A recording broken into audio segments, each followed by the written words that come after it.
The book of Joshua is just one of those epic stories from history, full of drama, war, faith, and the birth of a nation. But behind this incredible text, there is a mystery that's fascinated people for centuries, and that's what we're going to dig into today. So, who actually wrote it all down? Who recorded this massive story of the conquest of Canaan?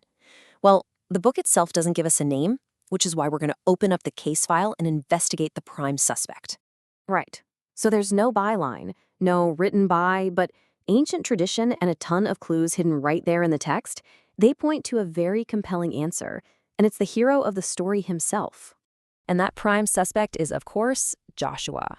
This is the guy who was Moses' right-hand man. He was the one who picked up the mantle of leadership and guided the Israelites into the promised land.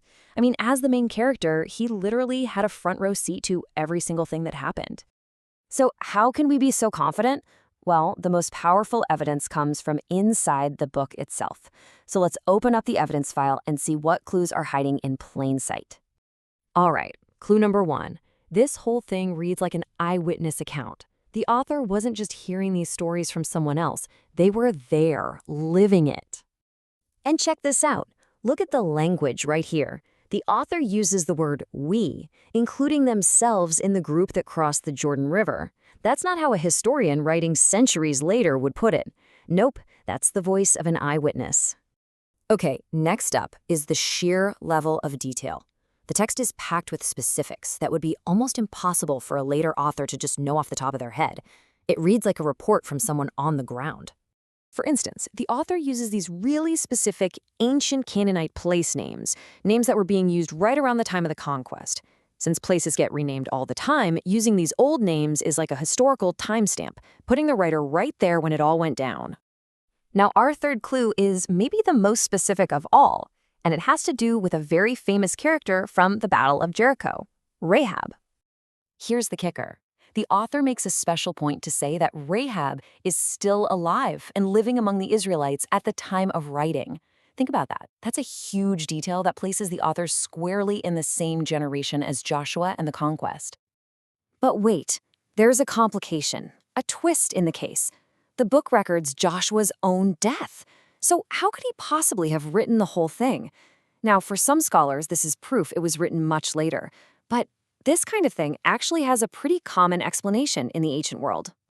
Believe it or not, this wasn't unusual at all. Just look at the book of Deuteronomy. It's traditionally credited to Moses, but it also contains the story of his death. It was a common practice for a scribe, maybe a close associate or a successor, to add a short final chapter to a work, kind of like an epilogue, to record the author's final days. So after looking at all the clues, there's one verse in the book that feels like it just closes the case for us. It's the most direct statement we get about who the author is. And there it is, this smoking gun.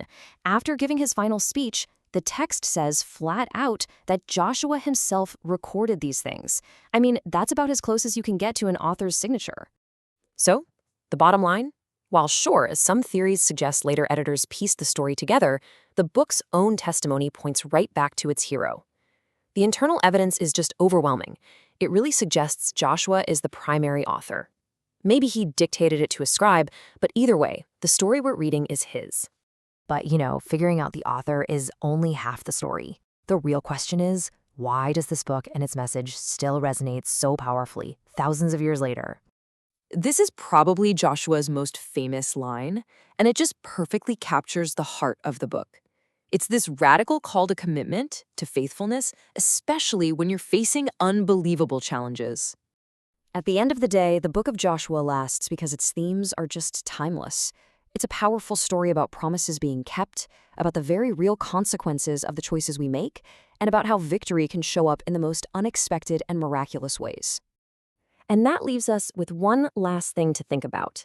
This isn't just some anonymous history book.